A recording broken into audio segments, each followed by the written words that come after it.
नमस्कार. अलेक्झांडर हॉटेलच्या अनधिकृत बांधकामाबद्दल मी गेल्या 4-5 दिवसापूर्वी माननीय चीफ ऑफिसर म्हात्रे यांना एक तक्रारी अर्ज केला होता. या अर्जामध्ये मी असं नमूद केलं होतं की अलेक्झांडर हॉटेलला जे काम चालू आहे त्याचं तुम्ही परमिशन दिलेलं आहे का, आणि कुठल्या परमिशनच्या आधारे एवढं मोठं काम होतं आहे याचं तुम्ही मला उत्तर द्या. परंतु सीओनी कुठल्याही प्रकारचं मला आत्तापर्यंत उत्तर पण दिलं नाही आहे. आणि तिथे काम हे फुल स्पीडमध्ये आत्ताच्या ह्याच्यामध्ये चालू आहे.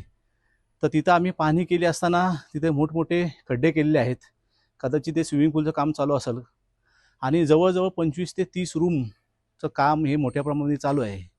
मला सीओला एकच सांगणं आहे की ज्या वेळेला आपण एखाद्या गोष्टीचा तक्रारी अर्ज आलो तर ते काम तत्काळ त्यांनी थांबवलं पाहिजे होतं. परंतु अनेक आम्ही तक्रारी करून सुद्धा सीओनी यावरती कुठलंही ॲक्शन घेतलं नाही. मागच्या वेळेस आमच्या सभागृहामध्ये पण तिथले टेन हटवण्याबद्दल चर्चा झाली होती आणि टेनच्या जागेवरती त्यांनी शेड केलेलं पत्र्याचं ते त्वरित हटवण्यासाठी आमची एक मीटिंग झाली होती.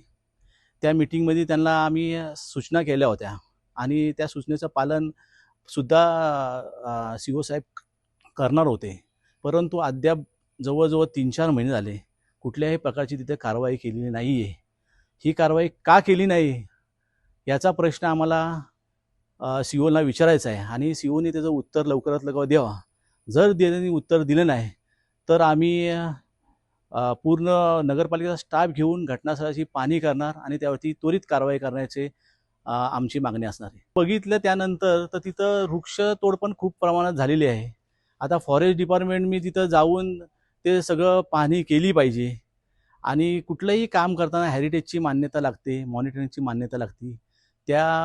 तशी काय मान्यता त्यांनी घेतलेली आहे का, आणि जरी मान्यता घेतली असेल त्याचा एक टाईम पिरियड असतो वर्षाचा, 6 महिन्याचा. परंतु अशी कुठलीही गोष्ट आमच्या निदर्शनात आत्तापर्यंत आलेली नाही. तर त्याची ही चौकशी करणार आहोत आम्ही.